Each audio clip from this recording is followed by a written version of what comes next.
Once upon a time, there was a boy named Chris Atageka, born in a small village in Uganda. Every day, he tinkered with whatever broken gadget he could find, dreaming of building things that worked. And one day, tragedy struck. He lost both his parents and became an orphan.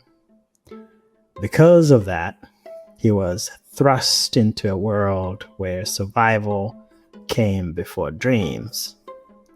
Because of that, he was given a chance by Yes Uganda, a non-profit that helps kids go to school and stay in school and believe again. Until finally, Chris made it to the United States, earned 2 engineering degrees from UC Berkeley, built companies to help others, and returned to give back to the same kinds of kids he once was, proving that sometimes the best things you build are people. Welcome to A Life Worth Working, a podcast about how we get to the soul of work. We're your hosts, Dana Allen Walsh and Michelle Weiss. I'm the senior pastor of a progressive church, and Michelle is a writer on the future of education and work. And as always, we love hearing your comments, questions, and thoughts. So please know you can email us at any time at hello@alifeworthworking.com. Please make sure you subscribe to our show, give it all the stars, and share it with your friends and loved ones who may be searching for more meaning in their work lives. In this episode, we chat with engineer, entrepreneur, and author Chris Atageka. Most kids who are born on the African continent tend to find themselves in one or two camps. One camp where parents can keep records or have records of some kind, but majority of people do not have records of when they were born, and that was not any different for me. So I didn't know the time when I was born or the year I was born, so then I didn't also know the timing for when my parents died, but the essence was around when I was 7 or 8. And when my parents died, I found myself kind of spiraling in this effects of all the things that come with extreme poverty, eating out of, garbage if you can, sleeping outside sometimes, but also meeting so many wonderful people along the way who believe, and some of them are relatives and others are strangers, and that's kind of what got me to be here. Did your parents pass away just from an illness, or? Yeah, I mean, my parents passed away in the early 90s, which is kind of, at the time, there was not a whole lot of knowledge about the illness, but as time went on, it got to be known as HIV/AIDS. When my parents passed, there was like a very long period of about 8 years that was very, very rough, navigating through life, mostly survival. And then when I was about 15, somebody, kind of community member who has known of me, had seen me through my many different community volunteer projects or other engagements, and took an interest in me. But he had, 5 or 6 of his own kids, so he didn't really have the resources to help me personally, but he did really keep an eye out for what is possible out there. And one day he came across a nonprofit that helps orphans, and he drove his motorcycle to a village very far and found me. I was grazing cows, and he told me he found a nonprofit that is helping send orphans to school and earn an education. And at first I didn't quite believe that was happening, but anyway, we made our way to the nonprofit, and then the nonprofit is run by a woman named Carol Adams. She's from Hawaii. She moved to Uganda when she was 50 and tried to go out there and do something positive for the world, and started this orphanage to help kids. And I happened to be one of the lucky recipients. And, asked me later about how that journey has also evolved and has its own loop of its own, which is fascinating. But yeah, so she sponsors me in Uganda, but the way they receive their money, it comes from American families that send dollars over there and they get paired with an orphan. And that's how the family in California was sponsoring me through this nonprofit for many years. And that's how I eventually ended up in America through their support. That's amazing that that community member knew how to find you, found you, made that trek out to get you. I mean, what amazing, just what a godsend, right? I mean, people call it, there's so many different words that describe moments like that. There's energies in the universe out there that are really working on our behalf when we don't even know that's happening. Yeah. Powerful. So, Chris, you go from grazing cows to then being sponsored through Yes Uganda to go to school in Uganda and then school in the United States. Can you walk us through your educational journey? Yeah, so I went through school in Uganda, did really well. It's a British system, so we kind of do a national exam at the end. They call it the A levels. So the whole country does this one exam, similar to an SATs equivalent.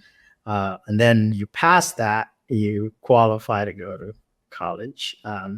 So I did really well at that stage. And the way this particular program works, you end up going to trade school right after that. So you can learn something tangible to support your family. For me, because the family had really taken up interest in me through many, many years of supporting me and many years of going back and forth, back in the day when letters were still a thing. Yeah. So before they weren't extinct. We were writing back and forth, and they were sending me like a picture every Christmas and a story of their lives every Christmas. My mother and the woman in the family was very instrumental in keeping up that communication to inform me of their lives as I informed them of mine. And eventually, after I finished high school, they were like, okay, if you get the paperwork, we'll send you to college in America. Wow. So the paperwork was the hard part. So kind of getting the visa, and I came into the US as an international student. So started really humble beginning, working hard. And one component I want to point out at that particular stage in my life, I was driven a lot by fear. There was so much fear of disappointment. Like, I fear that if I screw this up, I would disappoint a lot of people, including this family has put so much faith and their resources to bring me here. There was so much fear of me, like, doing something wrong, like maybe get drunk and get arrested or something. So it was so much on the edge and working so hard, focused on the books. And I did really well when I went to engineering school at UC Berkeley. When I graduated, I was also among the best in my class, and I was the student speaker at graduation. So that was a really big milestone, like a giant stadium with thousands of people. But yeah, so that was another milestone, graduating from college. Would you say there was a transformation at some point in college or after of you noted being driven by fear? Did that change at all or shift? Um, I don't think it shifted. It just took different forms. Because the original fear was around losing the opportunity, right? Like you're gonna do something and you mess this up, and you cannot mess this up. Of course, you're looking back where you're coming from. You definitely don't want to go back in that kind of pain where you're coming from. But then as you move forward, the motivation of fear shifts in a different form. So you're no longer running from the bear anymore, but there is other expectations of achieving as and be a successful adult. So then it's like it shifts and it takes a different form. Chris, I heard one of your TED Talks where you talked about how you get your passport and you're sleeping with it, and then you go and bury it in the backyard, and then you're even afraid of that, and you bring it back in, right? like that real tangible fear of like, this can be taken away. And anytime, and even the current moments we're living in the current politics, it's just so many people's, they one day they have one life and the next day it's totally changed. So can't take it for granted. Right. Yeah. But that's also exhausting, I imagine. Yes. Yeah. I'm curious, just as you describe that sort of intense fear that the fear of messing up. I was just interviewing a young woman who came out of real poverty in the United States and ended up at Harvard. And when she was graduating, she felt like she had to forgo any sort of sense of passion or desire for a certain kind of role and had to make a more practical decision for the sake of stability, for that sense of survival. Did you feel like you had to make certain trade-offs? Or were you, with that, was it turning into sort of like a kind of scarcity mindset or anything that was transforming the way you looked at opportunities? Talk to any immigrant. That is true and alive. And the reason is just that most cultures, when you raise your head above water, you are expected to be the lifeline for everyone else. It starts with your immediate family and then the village. So the village is very broad. It doesn't, it's your relatives, it's your cousins, and then it's the neighbors, and so on and so forth. So when you raise your head above water and you have, let's say, a life raft, you have like this good job and you're making money, then there's like people pulling on that raft. And if you're not careful, you could end up drowning with them. So you have to figure out how you navigate with your raft, the one you have, and how you can make that be more abundant for everyone else. Similar to the person you're having a conversation with, the whole reason I went to engineering school, I was considering being a doctor, a lawyer, or an engineer, not because I passionately love these things. I was genuinely looking at a paycheck, looking at like how much money I could make with this profession versus that profession. And I went to engineering school twice to continue to increase my, pay capabilities.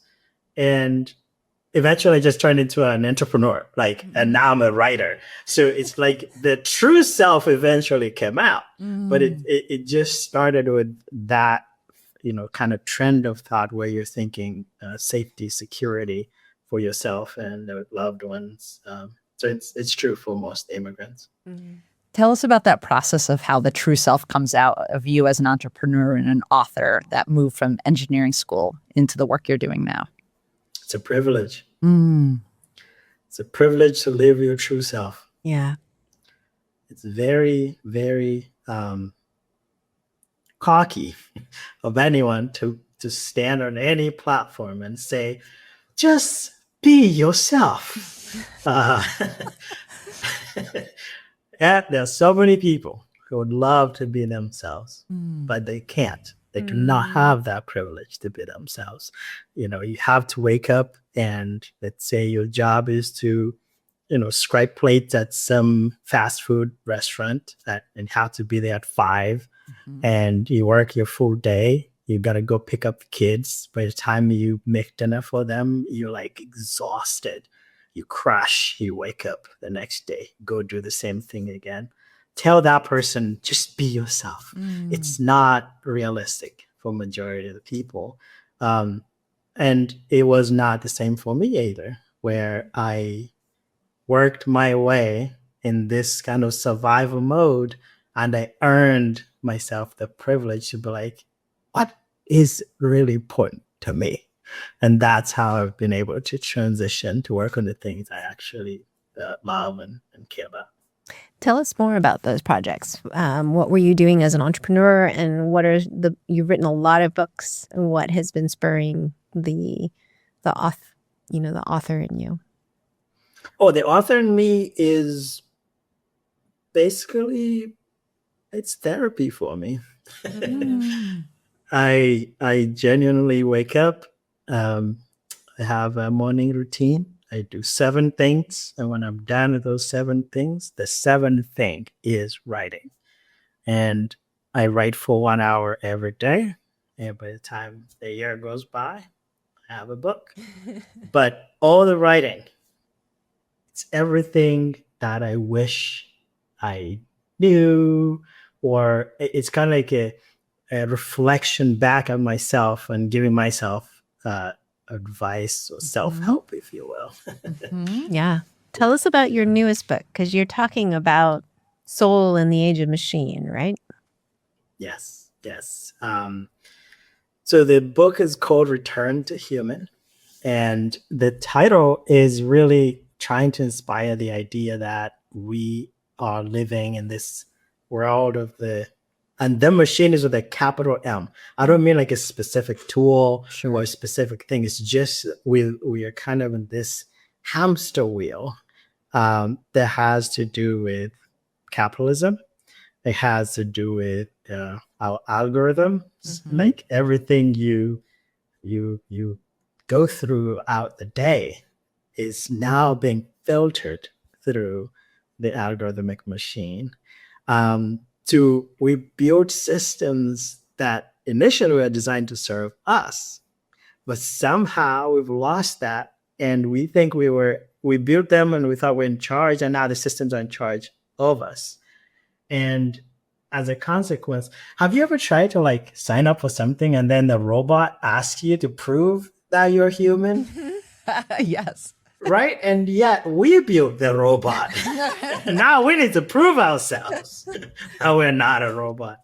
But yeah, so Return to Human is kind of tapping to that energy. Like, what does it mean to be human? We are coming at a point where there's going to be a crisis of purpose. And that's because if a robot can do it better, what are humans for? And then people start digging inside, asking themselves, like, what am I really here for? There are some jobs like engineer, programmer, doctor, lawyer, like we thought, like, yeah, that's a solid thing. Go to school, spend your 4-8 years studying that thing, come on the other side, you're going to make big bucks. And now, like, literally a robot can do it in seconds. And you have a whole generation of young people going through school, and they're going to come out the other side with a job that a machine can do better. And now they have to figure out, okay, who am I and what am I good for? That's what Return to Human is trying to get at. Do you think you have a solid sense of what your purpose is? Yes. And has that informed how you've gotten to where you are through that clarity of purpose? I wouldn't say informed where I got where I am, but it is informing where I go next. Because my next stage of life, I'm so joyful in the way I'm building, and I'm having so much fun because there is a North Star. Initially, like I touched on a few minutes ago, the idea of fear and trying to perform and kind of navigating through the initial stages of my life was not so much of a choice. There was so much of an imposition Yeah. from the circumstances. But as I've gotten to this stage of my life, I feel like I've done a lot of work internally to kind of understand who I am. And it's a work in progress, never going to arrive, but always work on the self. And then I have also externally worked on the things that I truly believe it's like, okay, this is my North Star. So everything I touch, I kind of have to weigh it against the North Star. Is it feeding the purpose? And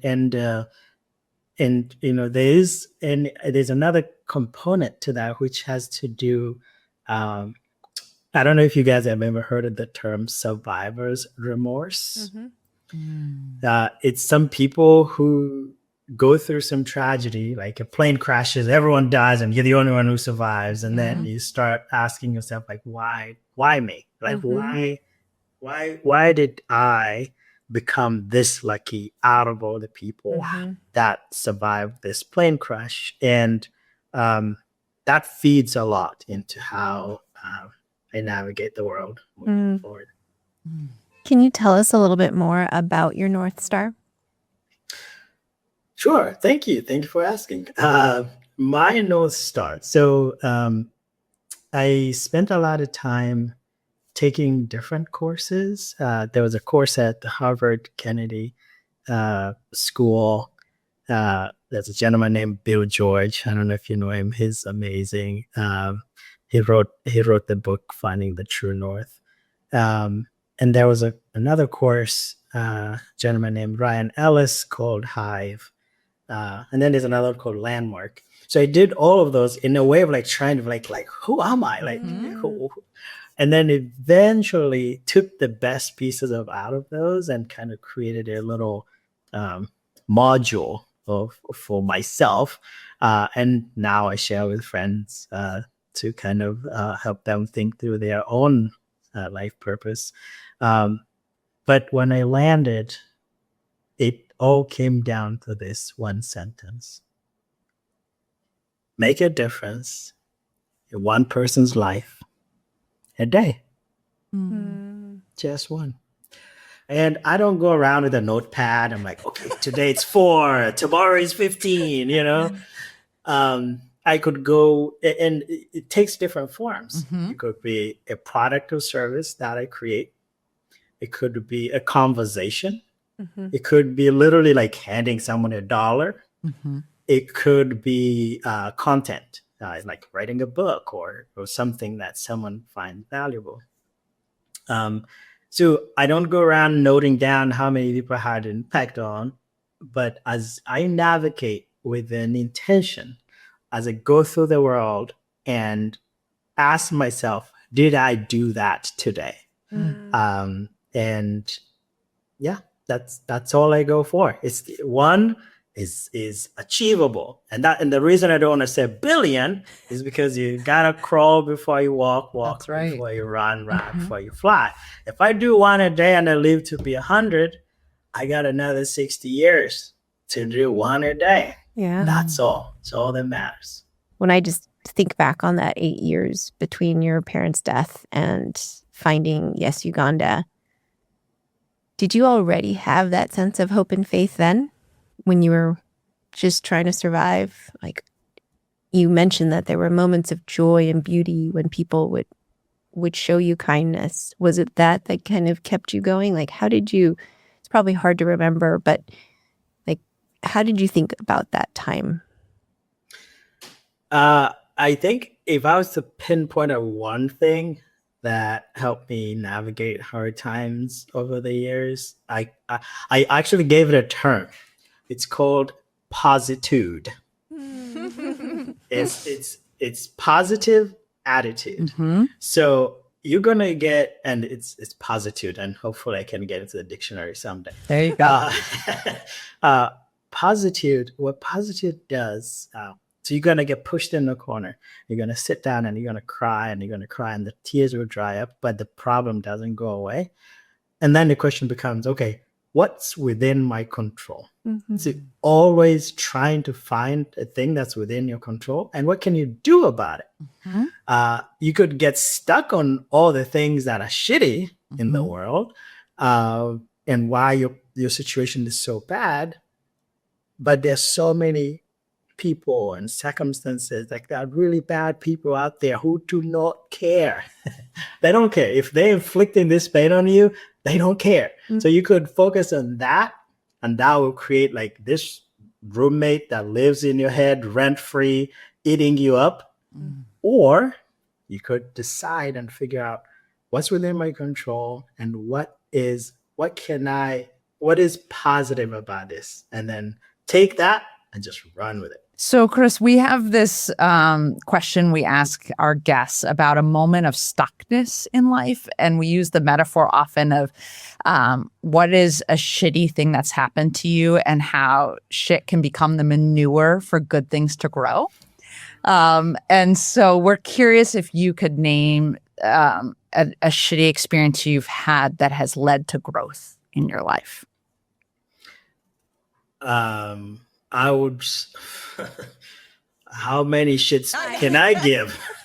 I know, with your 8 years of wandering without parents, like there's a lot to choose from. But Yeah, no, it is. I think it's a fracture with my wife that allowed me to face myself.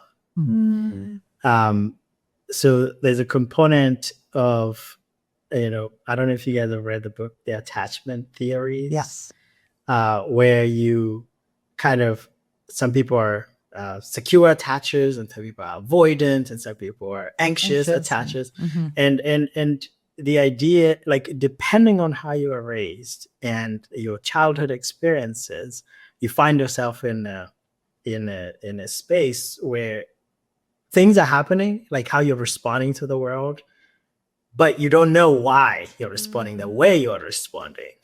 And then, my wife and I got this space of like really having a hard time communicating, and it like clicked of all the things that I have had to navigate and all the things she's had to navigate, to start slowly figuring out like, what is that child that is coming here right now and making the situation feel unsafe. And the gift of and the privilege of exploration. There's this idea where you find yourself in that shitty situation or in the shitty corner, and you want to run out of that corner and go to the other corner. That has been the tool for my entire survival. It's just like, this doesn't feel good, doesn't feel safe, I'm out. I go somewhere else to kind of find solace and figure out what to do next. But as a consequence, there's like a geography of migration. You're moving from point A to point B. But the reality is there needs to be an internal migration where you have to face whatever the thing you are trying to run from, but the reality is you're actually bringing it with you the next place you go. Anyway, so the gift and the privilege there was to really get to that space of trying to face the self. Were you able to do that together as a couple? Or did that journey of reflection take you on separate paths? Still work in progress. Yes. I will report. Yes. Back. Yes. thank you for sharing. I know. Yeah. Yeah. Did that's also great that you were able to learn about the attachment theory in order to understand, in the moment what was happening. Yep, it is fascinating if you kind of allow yourself to go there, because the ego sometimes gets in the way. Like, me, no, I am great. You, we're the problem. Right. So long as you're able to face the ego, then you're on a path to somewhere. Yes. Yes. Yeah. So lovely. Thank you.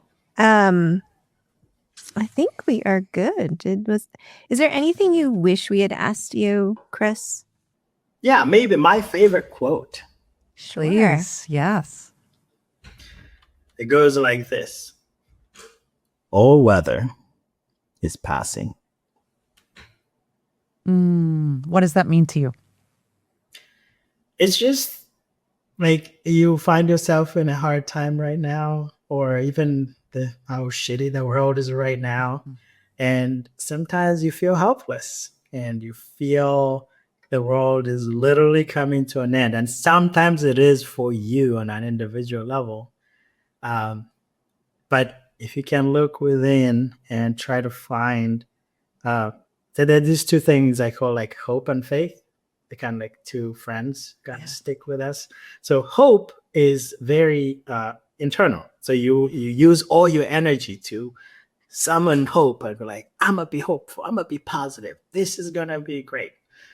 But if you're like being stabbed and tortured, like hope does not really do too well in that situation.